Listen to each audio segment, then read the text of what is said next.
नमस्कार. संघर्ष वृत्तवाहिनीमध्ये आपलं स्वागत.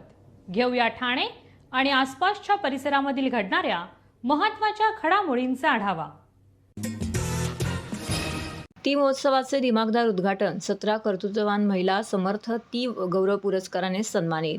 सलग 16 वर्ष आंतरराष्ट्रीय महिला दिनाच्या निमित्ताने बचत गटांसाठी बाजारपेठ उपलब्ध व्हावी व कर्तृत्ववान महिलांचा गुणगौरव करण्यासाठी आयोजित केल्या जाणाऱ्या ती महोत्सवाचं दिमागदार उद्घाटन संपन्न झाले. यंदाच्या ती महोत्सवात 17 कर्तृत्ववान महिलांचा सत्कार करण्यात आला. डॉक्टर राजेश मढवी फाउंडेशन व समर्थ भारत व्यासपीठ यांच्या वतीने छत्रपती शिवाजी महाराज मैदान येथे 17 मार्चपर्यंत चालणाऱ्या महोत्सवात विविध स्पर्धांचं देखील आयोजन करण्यात आलेलं आहे. बचत गट, महिला व्यावसायिकांच्या उत्पादनाला बाजारपेठ मिळावी तसेच विविध स्पर्धांच्या माध्यमातून महिलांच्या कलागुणांना वाव मिळावा, कर्तृत्ववान महिलांचा सत्कार व्हावा यासाठी डॉक्टर राजेश मढवी फाउंडेशन व समर्थ भारत व्यासपीठ यांच्या वतीने छत्रपती शिवाजी महाराज मैदान येथे भव्य ती महोत्सवाचं आयोजन करण्यात आलं आहे. माजी खासदार डॉक्टर विनय सहस्त्रबुद्धे, सौ माधवी नाईक, आमदार संजय केळकर, आमदार निरंजन डावकरे, फाउंडेशनचे डॉक्टर राजेश मढवी, माजी नगरसेविका प्रतिभा मढवी, समर्थ भारत व्यासपीठाचे संचालक उल्हास कारले, भाजप उपाध्यक्ष अनुराधा रोडे यांच्या उपस्थितीत ती महोत्सवाचे दिमागदार उद्घाटन संपन्न झाले. ती महोत्सवाच्या निमित्ताने 11 मार्च रोजी योग स्पर्धा संपन्न झाली, तर 12 मार्च रोजी टाकाऊपासून टिकाऊ स्पर्धा, 13 मार्च रोजी पाककला स्पर्धा, 14 मार्च रोजी चित्रकला स्पर्धा, 15 मार्च रोजी सकाळी 10 वाजता आरोग्य तपासणी शिबिर तसेच सायंकाळी लहान गटाच्या नृत्य स्पर्धा, 16 मार्च रोजी मोठा गटाच्या नृत्य स्पर्धा, समारोपाच्या दिवशी सायंकाळी 5 वाजता खेळ पैठणीच्या या कार्यक्रमाचं आयोजन करण्यात आलं आहे. यात सोबतच प्रदर्शनाला भेट द्यायला आलेल्या ग्राहकांमधून रोज लकी ड्रॉ काढण्यात येत असून भाग्यवान ग्राहकांना भरघोस पारितोषिक येथे देण्यात येणार आहेत. मला चांगलं आठवतंय की गौरवजी करमरकरांनी या ठाणेकर हरियाणीशी परिचित आहेत, परंतु हरियाणीमध्ये अनेक असे हिरवे हात आहेत ज्यांच्यावर नेटकाने करतायत आणि केवळ फक्त व्यक्तिगत स्वातीताईंनी हा समर्थ ती गौरव पुरस्कार स्वीकारावा अशी त्यांना विनंती करतो.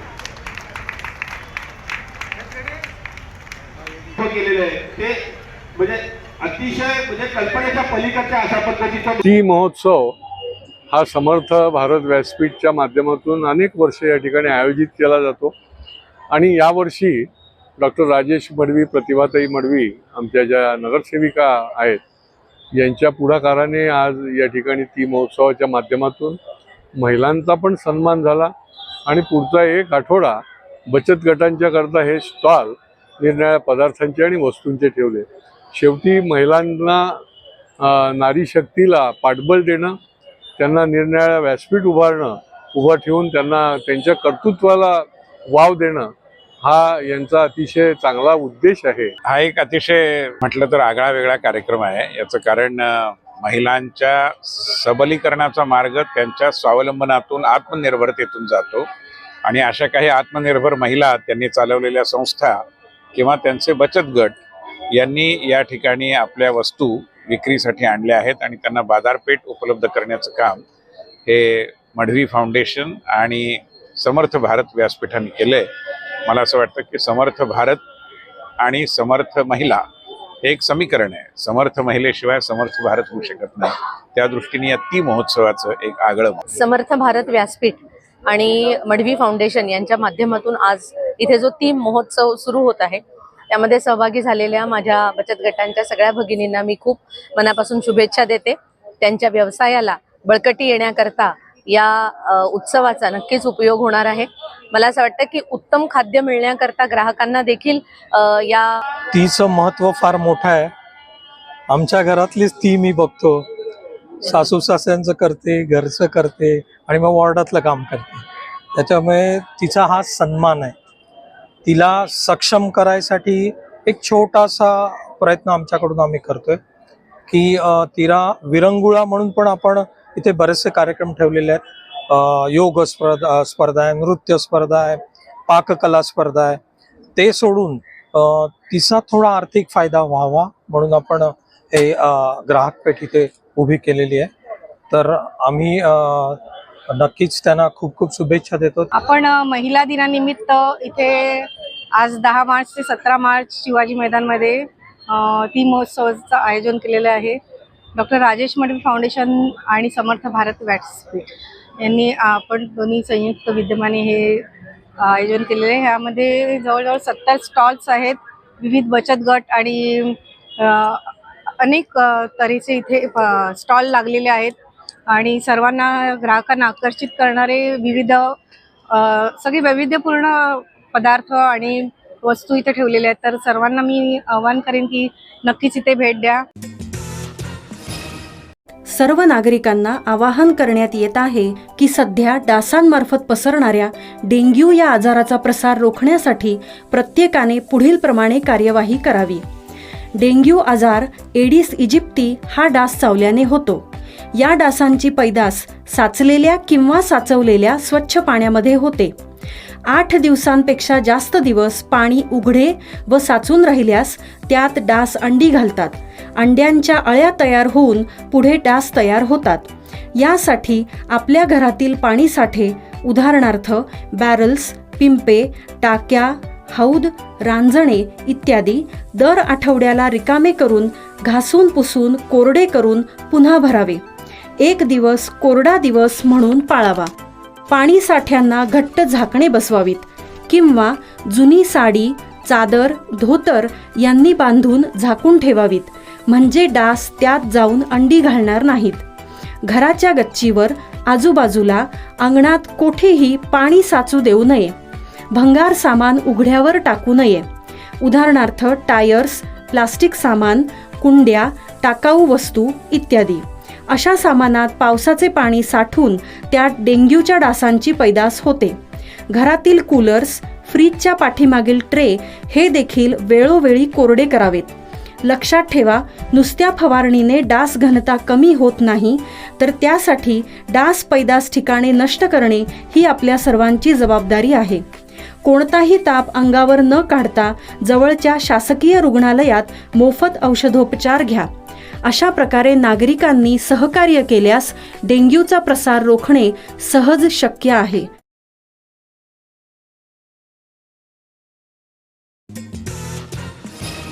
राजकीय क्षेत्रात काम करणाऱ्या सावित्रींचा सन्मान. धनगर प्रतिष्ठान महाराष्ट्र राज्य पुरस्कृत धनगर प्रतिष्ठान महिला मंडळ ठाणे यांच्या वतीने जागतिक महिला दिनानिमित्त राजकीय क्षेत्रात काम करणाऱ्या धनगर समाजातील सावित्रींचा सन्मान करण्यात आला. केवळ चूल आणि मूल या चौकटीत अडकून न राहता आता महिलांनी ही चौकट मोडून राजकीय क्षेत्रात आघाडी घेत आपली स्वतःची वेगळी ओळख निर्माण केली आहे. अशातच राजकीय क्षेत्रात काम करणाऱ्या धनगर समाजातील महिलांचा धनगर प्रतिष्ठान महिला मंडळाच्या वतीने सन्मान करण्यात आला. यामध्ये शिवसेनेच्या माजी नगरसेविका विशाखा खताळ, भाजप ठाणे नवी मुंबई सहसंयोजिका उज्ज्वला गलांडे, शिवसेना उद्धव बाळासाहेब ठाकरे पक्ष शाखा संघटिका अनिता हिलाळ, शिवसेना उद्धव बाळासाहेब ठाकरे शिक्षक सेना महिला अध्यक्षा शोभा गरांडे, भाजप भटक्या विमुक्त आघाडी ठाणे शहर जिल्हा महिला अध्यक्षा वर्षा माने, शिवसेना उपविभाग प्रमुख अनिता धानपुणे, शिवसेना शाखा संघटिका माधवी बारगीर, यशवंत सेना ठाणे जिल्हा महिला अध्यक्षा ज्योती भंडारे, सार्वभौमिक मानवाधिकार संघटनेच्या महासचिव पूनम भरकडे इत्यादी महिलांचा सन्मान करण्यात आला. तसेच शासकीय सेवेमध्ये 25 वर्ष पूर्ण केल्याबद्दल नीता राजेश वारे यांचा विशेष सन्मान करण्यात आला. यावेळी शिवसेना महिला आघाडी प्रमुख मीनाक्षी शिंदे, मुंबई भाजप सचिव निहारिक कोंदले, माजी नगरसेविका विशाखा खताळ, शिवसेना विभाग प्रमुख पूजा वाघ, साई दर्शनी फाउंडेशनच्या अध्यक्षा दर्शना जानकर, समाजसेविका रुपाली रेपाळे, धनगर प्रतिष्ठान महिला मंडळ अध्यक्षा माधवी बारगीर इत्यादी मान्यवर यावेळी उपस्थित होत्या. यावेळी बोलताना शिवसेना महिला आघाडी प्रमुख मीनाक्षी शिंदे यांनी धनगर प्रतिष्ठान समाजाला एकत्र आणण्यासाठी सातत्याने विविध उपक्रम राबवत असतात. महिलांना प्रोत्साहन देण्याचं काम हे प्रतिष्ठान करत आहे. यासाठी महिलांना विविध कार्यक्रम त्यांच्या वतीने राबवण्यात येतात. राजकीय महिलांचा सन्मान करण्याची संकल्पना कौतुकास्पद आहे, अशा शब्दात मीनाक्षी शिंदे यांनी प्रतिष्ठानच्या कामाचं कौतुक केलं. कार्यक्रम यशस्वी करण्यासाठी महिला मंडळाच्या सचिव गायत्री गुंड, उपखजिनदार सुषमा बुधे, सल्लागार रतन विरकर, सदस्य राजश्री भादेकर, सुजाता भांड, मनीषा शेळके, सीमा कुरकुंडे, अमृता बुधे, वंदना वारे इत्यादी महिलांनी विशेष परिश्रम घेतले. आज खरं म्हणजे महिला दिनानिमित्त आपण सगळ्या महिला भगिनी जमलो आहोत, पण तरीही मला एक विशेष कौतुक करावं असं वाटतं की बंधूंची संख्या पण आहे आणि त्यांचं सहकार्य पण महिलांना मिळत आहे. याचा मी खरं आभार मानते. TJSB सौर शक्ती कर्ज. गो ग्रीन, करा वीज बिलावर बचत. आकर्षक व्याजदर, 84 महिने परतफेड कालावधी, 80% लोन, व्यावसायिक आणि उद्योजकांकरता सुद्धा. अधिक माहितीसाठी तुमच्या जवळच्या शाखेला भेट द्या किंवा संपर्क साधा. 1800-223-466 आणि 1800-266-3466.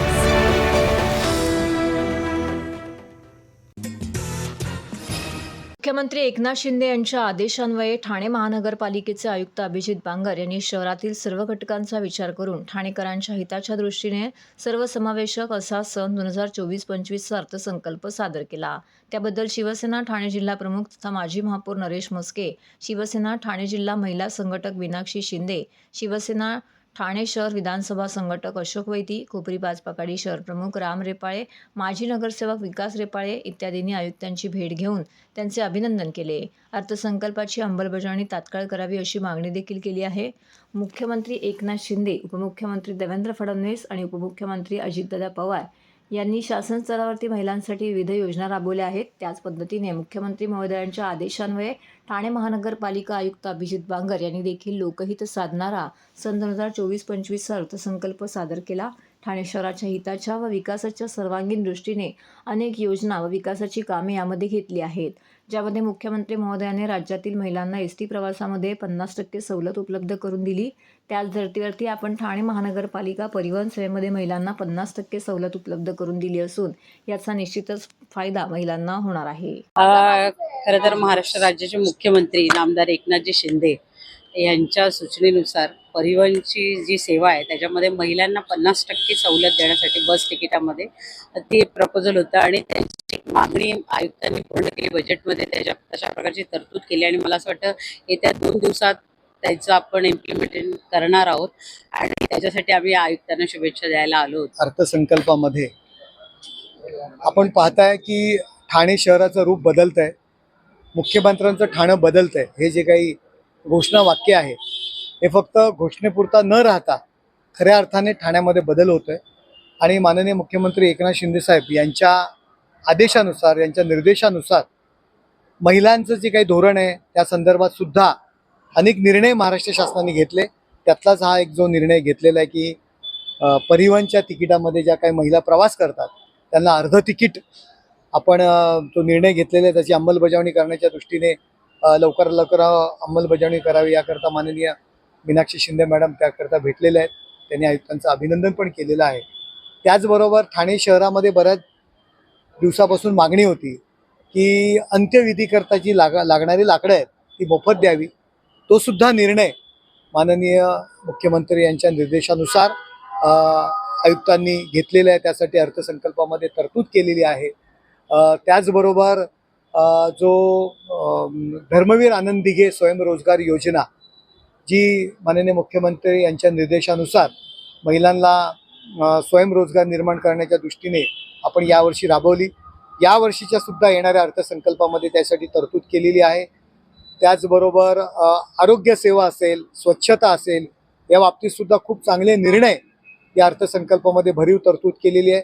त्याचबरोबर एक पोलिसांकरता तात्काळ महिला पोलिसांना पोचता यावं याकरता ठाणे महानगरपालिकेच्या मार्फत पोलीस कमिशनर कार्यालयाला ज्या ॲक्टिव्ह आहे, जे महिला पोलीस त्या वापरू शकतात त्यासुद्धा देण्याचा निर्णय घेतलेला आहे. त्यासाठी तरतूद केलेली आहे.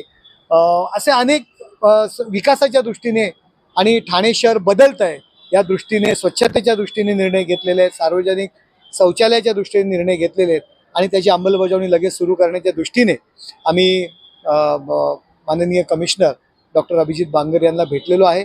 येत्या 2 ते 3 दिवसामध्ये घेतलेल्या निर्णयाची अंमलबजावणी त्या ठिकाणी सुरू होणार आहे. कारण आचारसंहिता लागणार आहे, त्याच्या आधी अंमलबजावणी करणं गरजेचं आहे. आणि जे ठाणं बदलतं आहे माननीय मुख्यमंत्री एकनाथ शिंदे साहेबांच्या निर्देशानुसार, त्यामुळे ठाण्याच्या काही समस्या असतील, प्रभागातील काही समस्या असतील, नगरसेवकांच्या वॉर्डातील समस्या असतील, या संदर्भात आज आम्ही आयुक्तांची भेट घेतलेली आहे. ठाणेकर मालमत्ता करदात्यांसाठी करातील व्याज माफी अभय योजना 31 डिसेंबर 2023 पर्यंत मालमत्ता करावरील 100% व्याज माफ. तसेच 1 जानेवारी ते 15 जानेवारी 2024 या कालावधीमध्ये मालमत्ता करावरील 75% व्याज माफ. त्याचप्रमाणे 16 जानेवारी ते 31 जानेवारी 2024 या कालावधीमध्ये मालमत्ता करावरील 50% व्याज माफ. तरी सदर व्याज माफीच्या अभय योजनेचा ठाणेकर करदात्यांनी लाभ घ्यावा. महानगरपालिकेच्या कोणत्याही संकलन केंद्रावर कर भरण्याची सोय आहे. ATM, डेबिट, क्रेडिट कार्डद्वारे कर भरण्याची सुविधा उपलब्ध करून देण्यात आली आहे. सोमवार ते शनिवार या दरम्यान सकाळी 10:30 ते सायंकाळी 5 वाजेपर्यंत संकलन केंद्राची वेळ असून करदात्यांच्या सोयीसाठी रविवारी संकलन केंद्र सकाळी 10:30 ते दुपारी 1:30 वाजेपर्यंत सुरू ठेवण्यात येत आहेत. यासोबतच ठाणे महानगरपालिकेच्या propertytax.thanecity.gov.in या संकेतस्थळावर ऑनलाईन पद्धतीने मालमत्ता कर भरण्याची सुविधा उपलब्ध करून देण्यात आली आहे. तसेच गुगल पे, फोन पे, पेटीएम आणि भीम ॲपद्वारे आपला कर सुलभतेने जमा करू शकता. ठाणे महापालिका क्षेत्रातील सर्व करदात्यांना विनंती आहे की आपण या व्याजमाफी अभय योजनेचा जरूर लाभ घ्या आणि आपला मालमत्ता कर लवकरात लवकर महापालिकेमध्ये जमा करून महापालिकेस सहकार्य करा. धन्यवाद. तर हे होतं संघर्ष वृत्तवाहिनीचं आजचं बातमीपत्र. उद्या पुन्हा भेटू याच वेळी याच ठिकाणी ताज्या घडामोडींसह. तोपर्यंत नमस्कार.